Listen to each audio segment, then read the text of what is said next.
couleurs il vous faut pour créer n'importe quelle œuvre en couleurs? En réalité, il vous faut juste 5 couleurs et on va voir lesquelles.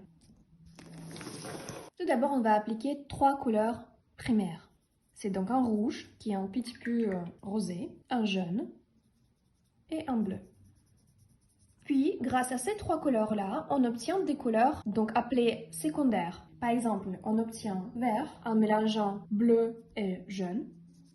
On obtient un violet en mélangeant bleu et rouge. Et on obtient un orange en mélangeant rouge et jaune. Puis pour créer d'autres teintes, par exemple de vert, vous pourriez un petit peu jouer avec la quantité de couleurs et mettre par exemple plus de jaune et comme ça obtenir un vert plus jauni. Ou au contraire, mettre plus de bleu, comme ça obtenir un vert qu'on appelle un vert émeraude.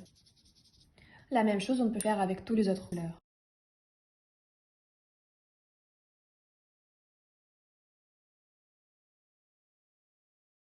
Pour obtenir un marron, il vous faudra par exemple mélanger 3 couleurs ici présentes. Ça va être le jaune, le rouge et la couleur qu'on n'a jamais utilisée pour l'instant, c'est noir. En mélangeant ces 3 couleurs-là, on peut obtenir un marron en ajoutant par exemple plus de rouge. Puis obtenir par exemple au contraire ocre en ajoutant plus de jaune. L'ocre, c'est la couleur très importante dans chaque palette. Ici, c'est important de remarquer et de retenir que noir, dans ce mélange-là, entre ces 3 couleurs, on l'ajoute juste un petit peu. Parce que si vous avez ajouté beaucoup de noir, on va obtenir un marron qui va être très foncé, presque noir. Pour foncer une couleur, vous utilisez noir. Par exemple, on peut prendre un bleu et d'y mettre plus de noir. Comme vous voyez, la couleur va s'étendre en vivacité et ça va devenir plus pâle, comme ça.